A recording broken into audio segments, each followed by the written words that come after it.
Hello, my name is Marissa Sarkarati, and this is our nursing presentation on congestive heart failure. Our patient with chronic CHF is an 85-year-old male who's Vietnamese, married, has 5 children, 2 of them live in the United States, and he has extended family members, including 6 grandchildren. He is a retired teacher and has Medicare insurance. Congestive heart failure becomes chronic when the ventricles must pump against chronically increased pressure.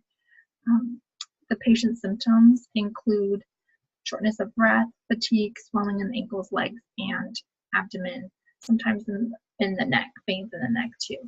Heart failure develops over time, and as the heart's pumping action grows weaker, the condition can affect the right side of the heart.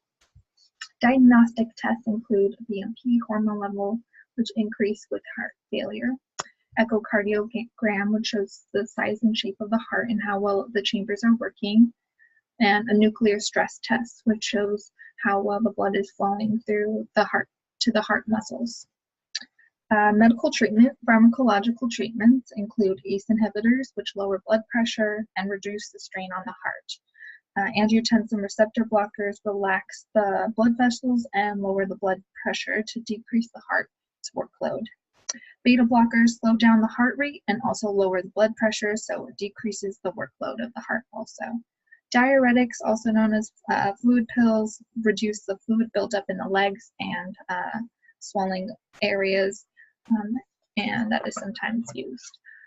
Lifestyle changes, including a heart-healthy diet. The U.S. Department of Health and Human Services recommends reducing sodium intake, limiting saturated and trans fats, limiting sugar and alcohol, and increasing the levels of vegetables, fruits, and whole grains.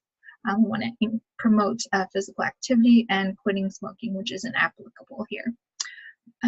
Nursing diagnosis include decreased cardiac output related to the altered myocardial contractility changes as evidenced by the tachycardia and changes in the blood pressure, hypotension, hypertension, diminished peripheral pulses, and edema. Activity intolerance related to imbalance between oxygen supply and demand as evidenced by the fatigue and dyspnea. Key nursing interventions: educate the patient on the medication regimen, signs and symptoms to report, episodes of dyspnea, and monitoring for increased swelling. We need to educate the importance of daily weight monitoring, give the patient written and verbal handouts in the preferred language, detailing the name, purpose, dosage, frequency, times of medications, and the diet plan. And we want to create a daily log for the patient to monitor the daily weights and blood pressure readings and instruct the patient to bring these to follow-up visits.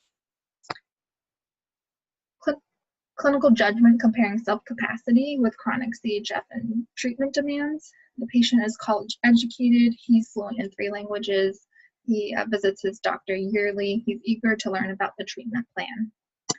Self-management skills required for the treatment. We need to help promote a client-centered and client-involved approach to encourage skills and attitudes to foster self-management.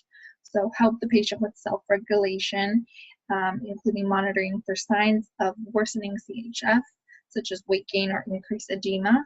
We need to address the educational needs, have the patient teach back information about medications and signs and symptoms to report, and address the social support, so include other family members who are going to be around to help out with the treatment plan. Functionality in terms of activities of basic daily living, which include personal care, eating, bathing, dressing, going to the bathroom, mobility. The patient is independent in all these areas. He's able to move by himself with assistive devices, a cane and a walker. In terms of instrumental activities of daily life, which include functions to perform in everyday life, including cooking, cleaning, buying groceries, doing yard work, and paying the bills. The patient does not have a driver's license, so he'll need other family members to drive him to appointments. He is able to assist his the grandchildren in the housework and the chores and cleaning. He maintains his own finances, and he's able to do light gardening and yard work. Hi everyone, my name is Meglena Vasilieva and I'll be presenting the next 3 slides. The first slide is on priority patient issues for discharge planning. Do the patient and family require education regarding dietary and fluid restrictions? The patient is capable of providing self-care and readily receives help from his wife and grandchildren, especially when in need of transport to appointments or to ensure adherence to medication regimen. There is also a requirement of physical and occupational therapy approval from his Medicare insurance when the patient goes home. The patient will work with PT and OT to improve strength and increase the level of independence. Social services also need to be involved to promote a safe living environment. Follow-up appointments are required early after discharge. General practitioner or the treating physician will be seen within the first week. A phone visit will be performed within the first week as well, and then in 2 to 4 weeks intervals. And a heart failure specialist will be seen within 4 weeks and then in 3 to 6 months intervals. On the next slide, I have the patient will be discharged home with family, PT, and OT. So the patient will be discharged home with his family readily assisting with medication compliance, ADLs, and IADLs. The patient will also receive monthly visits from PT and OT to assist with physical conditioning and strength training. And future appointments will be scheduled and confirmed with primary healthcare provider and cardiologist. On the next slide, I have priority nursing case management strategies on patient level and system level. Nursing case management strategies on a patient level are empowering and education of the patient, which includes teaching about the disease and its treatment. It also concentrates on coaching symptoms of self-management and coaching caregiving for the family. Nursing case management strategies on a system level are clinical and communication strategies, including assisting patients' health periodically and monitoring physiologic stability. It also includes advocacy and therapeutic communication. Nurse case management strategies on a patient level will focus on interventions of empowerment and education. We really want the patient to know more about their chronic illness to be able to self-manage optimally. First intervention for the patient is medication management. The nurse case manager should assess knowledge deficits, compliance, and barriers or financial problems with medications, as well as identifying their medication regimen. The patient should be aware of why they are taking certain medications and what kind of monitoring considerations should be taking place. They should know the compliance of their medication is important to reduce the workload on the heart, and they would be taking medications such as ACE inhibitors or angiotensin blockers to have this effect. And with these medications, they should be monitoring their blood pressure. Patients with heart failure will also be on diuretics, so they want to make sure that they are monitoring their potassium levels and also balancing out their potassium levels. Heart failure patients may also be on medications that increase contractility, such as digoxin or beta blockers. They should be aware of monitoring considerations such as their heart rate and also following up with labs for digoxin therapeutic levels. Patients with heart failure may also need to have lifestyle changes that need to be adjusted. They should be active, but also reserve their energy to reduce fatigue and weakness. Another reason why physical therapy may be helpful on discharge is to manage their rest periods by working with them to implement exercises as they're sitting down. They should monitor their weight to identify any kind of weight gain indicating fluid overload.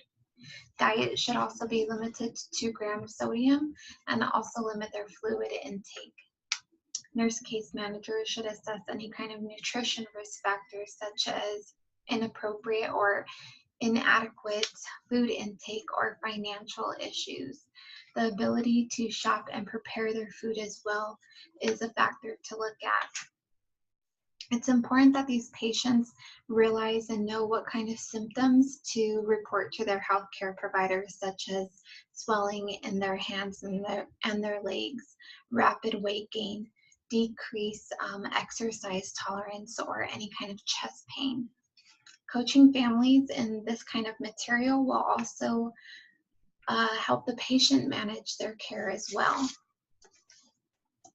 Moving on to a systems level, nurse case management strategies will start clinically through core measures upon discharge, updating their medication reconciliation to ensure that ACE inhibitors or ARBs are prescribed for left ventricular systolic dysfunction, as well as educating patient and caregivers on items that we have just discussed in the patient level system.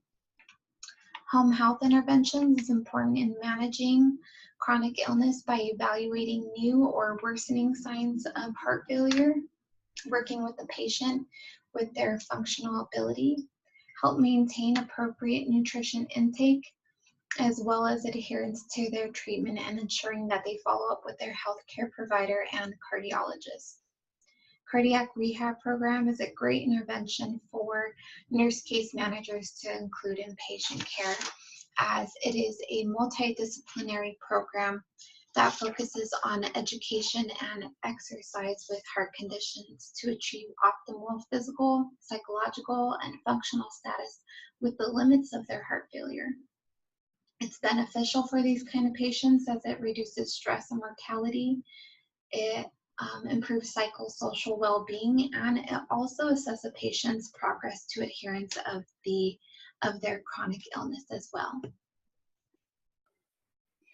Utilization review of a CHF patient with an acute exacerbation. So according to our textbook, Powell and Tayan, the nurse should ensure that the following are being assessed: that there's a retrospective review of the CHF patient's medical history, that assessments of the acute symptoms which landed the patient into the hospital are determined and deemed medically necessary, that the allocation of resources are being monitored, and with utilization review, there's a minimal transitional planning, and that's done with the health representatives, as well as from the health representatives of the insurance, as well as the interdisciplinary team members, so that there should be coordination between all the different disciplinaries.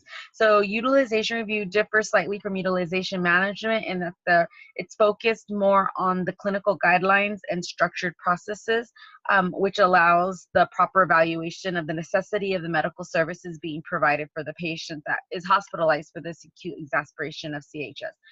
So furthermore, it also helps to ensure that the patient is receiving the appropriate level of care and that discharge planning is being commenced from beginning to end to an effective end. So the nurse case manager and bedside nurse ensure that the patient living with the chronic illness of CHF will have a better quality of life components that won't be as disrupted, such as personal perceptions, coping mechanisms, environmental constraints, just to name a few of the items that needs to ensure all go hand in hand. So with quality and safety issues for a CHF patient, so according to our textbook again, the following avenues should be ensured during hospitalization and must be reviewed to prevent injury and ensure the best quality of care for the patient. So of course, fall risk assessments, pressure injury prevention, and infection control to make sure that the patient doesn't get any hospital-acquired infections while they're there, and no other injuries due to improper safety protocols for the patient. So we must keep the patient safe at all times. Review the proper fluid restrictions and diet modifications are being applied while they stay, and ensure there's education so the patient understands how this will affect them when they're discharged. And then also this goes with family assessments. The patient's and the family's knowledge of this chronic illness and what certain things can cause exacerbation and land the patient back in the hospital. And then there should be plans of discharge and plans to help the patient adhere to their care plan treatment. The nurse case manager should get involved to be sure, is this just something, a progression of the disease, and should palliative care be involved, or is this something of lack of proper adherence to their care treatment is why what keeps landing the patient or had landed the patient into the hospital.